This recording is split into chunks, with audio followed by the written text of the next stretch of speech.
Hello, my name's Ruth Grigg from Dyslexia Services. Today we are looking at sentences.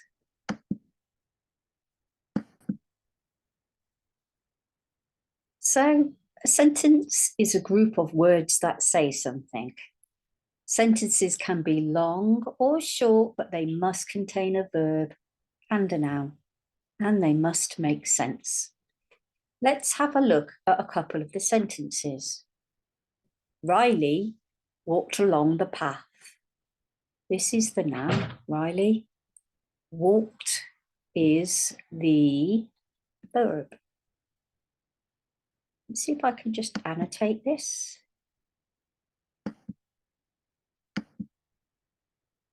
Riley is the noun. Walked is the verb. Okay. Even though the soup was hot, soup is the noun. Hot is the verb. It tasted delicious. So they're all telling us something. They've all got a message. Okay, let's go down to here. When I was tying my shoelaces, my finger got stuck in the knot. Okay. I. And tying. Tying is the verb. It's the subject is the shoelaces, though. This is what it's all about. Okay. Okay. Nelson Mandela, he's the noun, was born, that's the verb, in 1918. And we've got two words here. Everybody stop. That is the verb, stop. This is the noun, everybody. Sentences should start with a capital letter and end with a full stop, an exclamation mark, or a question mark.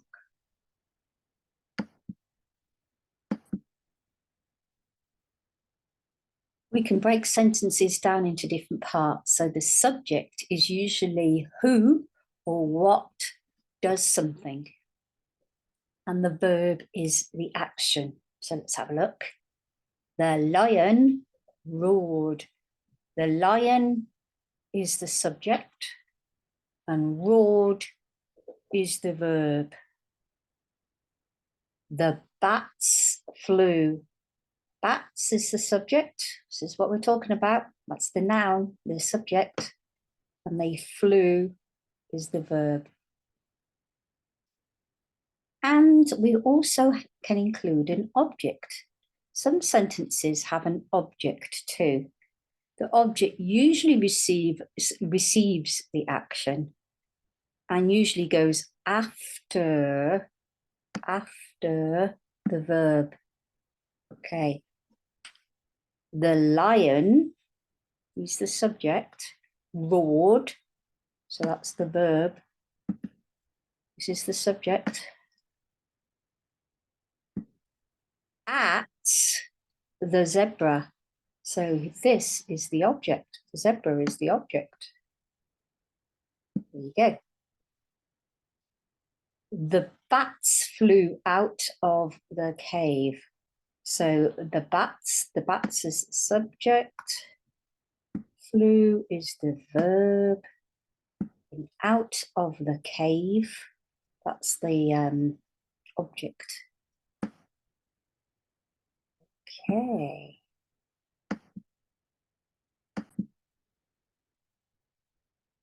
So a sentence can be a statement, a question, a command, or an exclamation. It's usually one of those four. Okay, let's look at a statement. A statement gives information. Amar or Amur sang. So it's a statement. It's not a question. It's not a command. They're not telling you to do something. So let's look down at the next one. A question. It asks for information. Why did Amar sing? Why? That's the question. Okay. And a command, it tells somebody to do something. You should sing, Amar. You should sing, Amar. Or sit down, Amar. That is a command of telling them to do something, like a teacher would. An exclamation makes a statement with emotion, with strength, with emphasis. I love your singing, Amar. I love your singing. So you're saying it with emphasis. I say commands to my dog quite a lot. Sit down, Bailey. Get off, Bailey. That is a command. But sometimes we can say things to him with an exclamation like, I love you, Bailey. You know, we can say things in lots of ways. I do talk to my dog. Yes, I do. A statement gives information. So my dog's name is Bailey. Bailey, sorry. A question. What are you doing, Bailey? I'm not really expecting him to answer me, but he does stop and look at me when I say that. So those four. A statement gives information, a question, command, or an exclamation. So this one is a statement. We are playing tug of war. She's just telling you what's happening, giving you some information. Are we winning? That's a question. Pull harder. That's a command. Usually it has an exclamation. This one down here is an exclamation again. This is fun.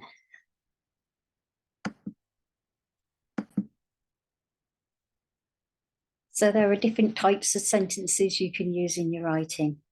You can use simple sentences, which you tend to use at the beginning when you're just learning to read and write. Compound sentences and complex sentences. So simple sentences have one verb and one idea. Let's have a look. The fish swam in the aquarium. One idea, one verb, swam. That's the verb. And one idea, one noun as well. The fish swam in the aquarium. Tells you where. There you go. That's the object. Benjamin Franklin discovered electricity. That's a very simple sentence. So this is the who. Discovered is the verb. And this is what he discovered. That's a very simple sentence.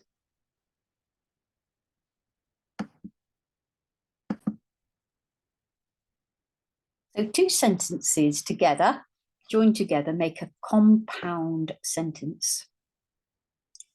Ryder performed at the concert and everybody clapped. Usually join with a conjunction. And everybody clapped. This word joins these two parts of the sentence. So it's compound. Got two parts. Alexa ran to the fair, but it was closed. Simple, but compound. Alexa ran to the fair, but it was closed. Let's look at complex sentences. These are when there is, it links, shall we say, two or more ideas together in the same sentence. One part of the sentence doesn't make sense without the other one.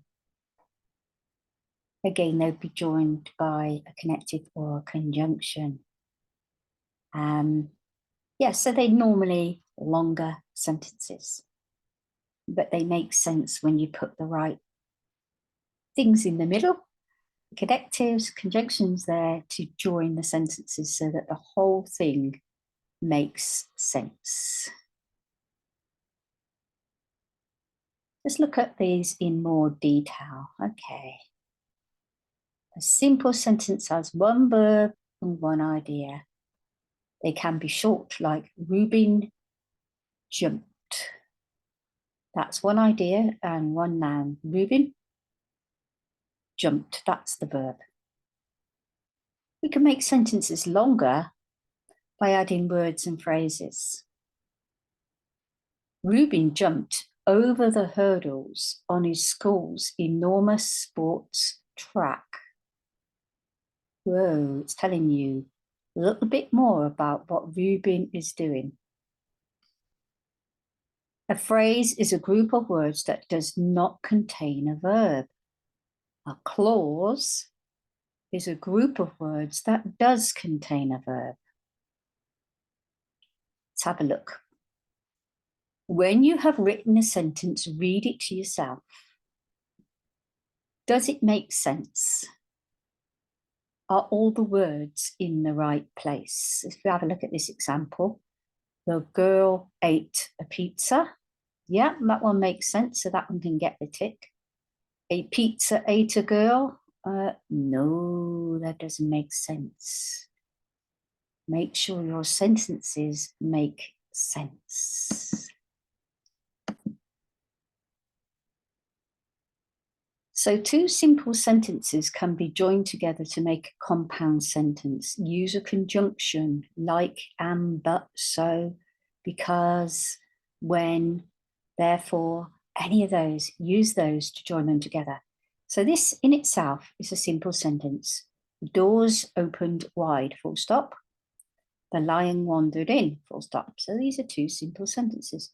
Now we're going to make it into a compound sentence by adding this word and in there.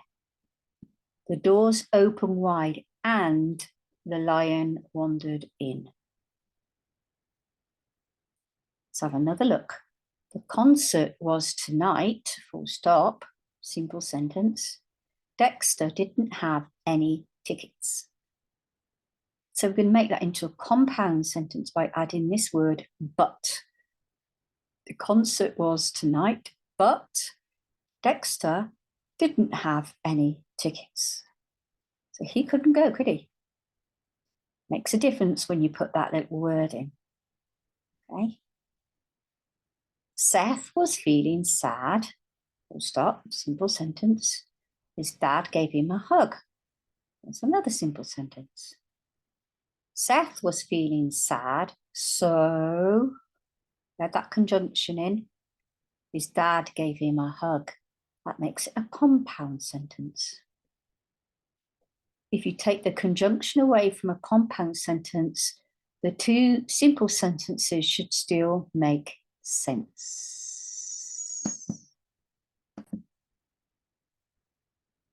So a complex sentence links two or more ideas in the same sentence. One part of the sentence doesn't make sense without the other. You add a conjunction in there. I must keep working until I finish my homework. Can you see that conjunction there makes a difference? It joins these two. But this part doesn't make sense without this part. It's a subordinate clause. This is the main clause. I must keep working. This is the subordinate clause, which doesn't make sense again without that part. But that's more of a complex sentence. Okay, let's try this one underneath. Sitting by the door, the dog waited for its owner.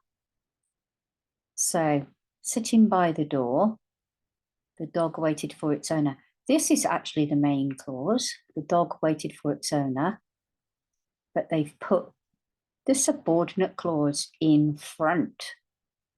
So the dog is sitting, which is a verb, by the door. The dog waited, that's the verb, for its owner, that's the object. Okay, let's carry on. Conjunctions. This is what we need here to make complex sentences. Because he was so tall, Henry kept banging his head. This is the main clause. Henry kept banging his head, but because he was so tall, he kept banging his head. So the because is put at the beginning of the sentence. Verbs and conjunctions can be used to link ideas in complex sentences. Perhaps you can think of a couple of sentences yourself. Try it out. Try and write down a few ideas and see what you come up with.